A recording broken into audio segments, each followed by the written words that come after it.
Silvia Moreno Garcia's personal background and academic interests are deeply reflected in Mexican Gothic, shaping its themes, genre, and setting. As a Mexican born writer who later moved to Canada, Moreno Garcia brings bicultural perspectives to her work, one that critically engages both Mexican history as well as Western literary traditions. She currently holds a master's degree in science and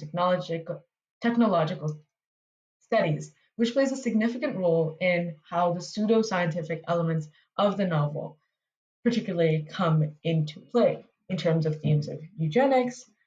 its historical misuse of power and control, things like that. One of the most striking reflections of Moreno Garcia's identity in the novel is how she reworks the traditional ideas of Gothic genre, which has long been associated with European settings and tropes, but instead bringing in a crumbling British castle set in 1950s rural Mexico in a decaying English style manner that feels somewhat out of place in the local landscape. This deliberate setting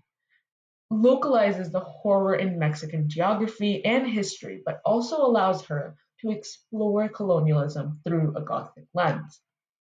The Doyle family, with their British roots and racial superiority complex, serve as a direct representation of colonialism and colonial invaders who refuse to integrate into Mexican culture, reinforcing themes of cultural erasure and racial hierarchy, as well as resistance. Moreno Garcia has also spoken openly in interviews about how Mexican culture and Mexican history, especially in terms of the country's complex relationship with race, colonialism, and class, informs her writing. These issues are central in Mexican Gothic, where the legacy of European colonialism is not just a backdrop, but a source of horror by itself. By positioning a strong Mexican woman like Naomi Taboada at the center of the story, the author asserts a counter-argument to traditional Gothic genres,